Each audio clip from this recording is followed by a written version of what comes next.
people from, Washington, D.C. or from California or something like that, wherever. I'm hiring people from Illinois because they know the values of Illinois. And I don't know if that answered your question properly, but I can tell you I am sick and tired of people getting jobs because they're the next in line or because they have the right last name.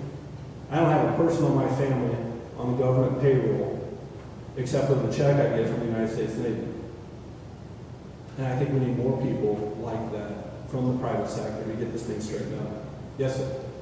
If my memory serves me correctly, I think I heard Rick Perry state that after they did court reform in Texas, the years following, 25,000 physicians moved into Texas.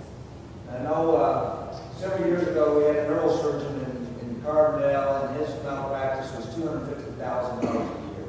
And he left and went to North or South Carolina where it was $25,000. I don't know, is malpractice and drug reform, is that a strictly state issue, or is that a federal issue, or is there anything the federal government can do to help the states with drug reform? It's both. It's both. Tort reform is a huge problem in the 12th Congressional District of Illinois. I was just talking to a doctor who lives in Clinton County, Illinois, which is not in the 12th. But up until just a couple of years ago, he lived in St. Clair County, Illinois. He moved 5 miles from St. Clair County to Clinton County, and his med-mal insurance went from $49,000 a year to $8,000 a year. In the last 3 years, between my two married sisters, I've been blessed with 4 nephews. Now, my whole family lives in Illinois. You know where my sisters had to go to give birth? They had to go to St. Louis. Why do people in Southern Illinois, when they're in major car wreck, or when they're having children, or when a traumatic injury occurs, do they get flown to St. Louis or to Cape Girardeau or to Paducah or to Evansville? Why does that happen? It's because we chase all the doctors out of Southern Illinois. Why have we chased all the doctors out of Southern Illinois? Because the money the trial lawyers make is more important to certain politicians than the health of their constituents, than the health of the businesses they represent.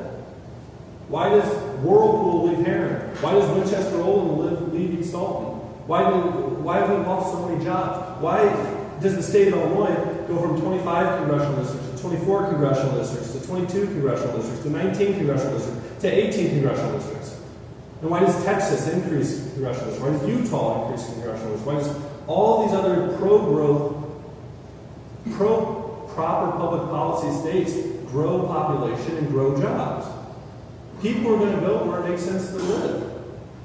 What this election is about is, do you want to be able, if you've got grandchildren or you've got kids, do you want to be able to wake up and drive 15 minutes to visit your grandkids? Or do you want to have to drive to hop on an airplane to fly somewhere to see your grandkids because that's the only place they can find a darn job?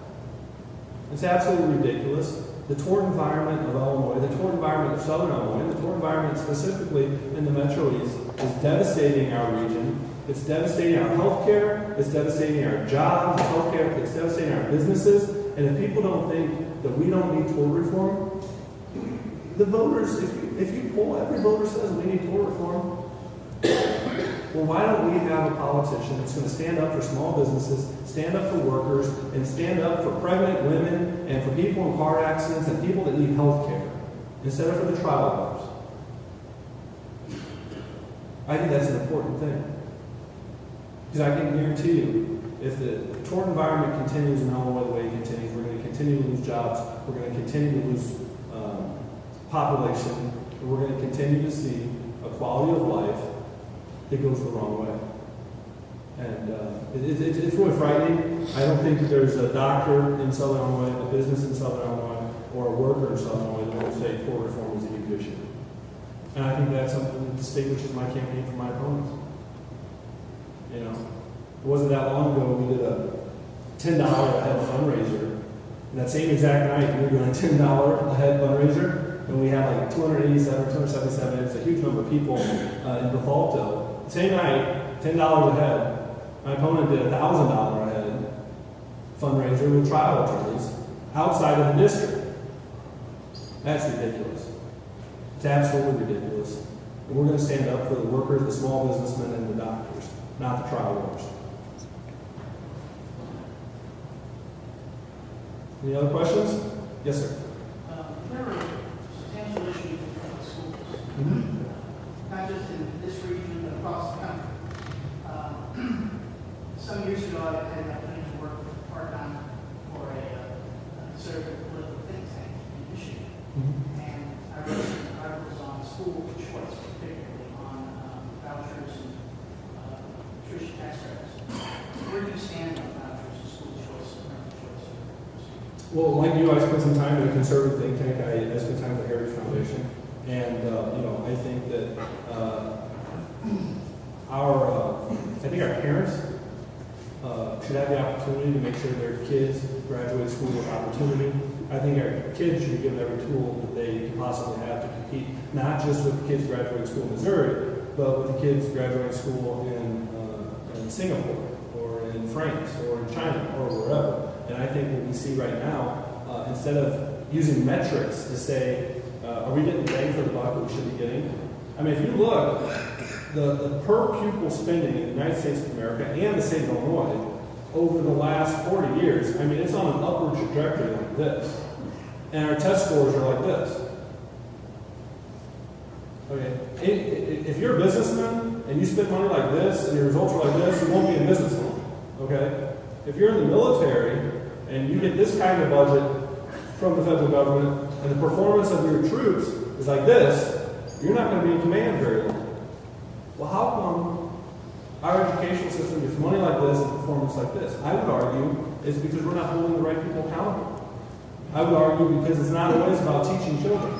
I would argue that it's because there's no repercussions to someone that fails in their job of teaching a child. And I think, I was interviewed earlier, and I said, what's the most important long-term thing going on right now? And I said, it's the fact that our kids can't get jobs. Well, one function of the reason why our kids can't get jobs, our young adult population, is because they're graduating without the resources. That's why I've spent time at public schools in the K through 12 age range. That's why I've spent time at SIU, why I've spent time at the community colleges, because we need to make sure that we're following the right metrics, that parents have a choice. Is there anybody in the room that would disagree with this statement? If a child's going to a classroom and their test scores are not improving, they're not graduating each grade level and performing at the equivalent grade level in math, science, or reading, and spending to that school continues to increase, should a parent have an opportunity to move that child to another school so that they get the tools necessary to compete in school?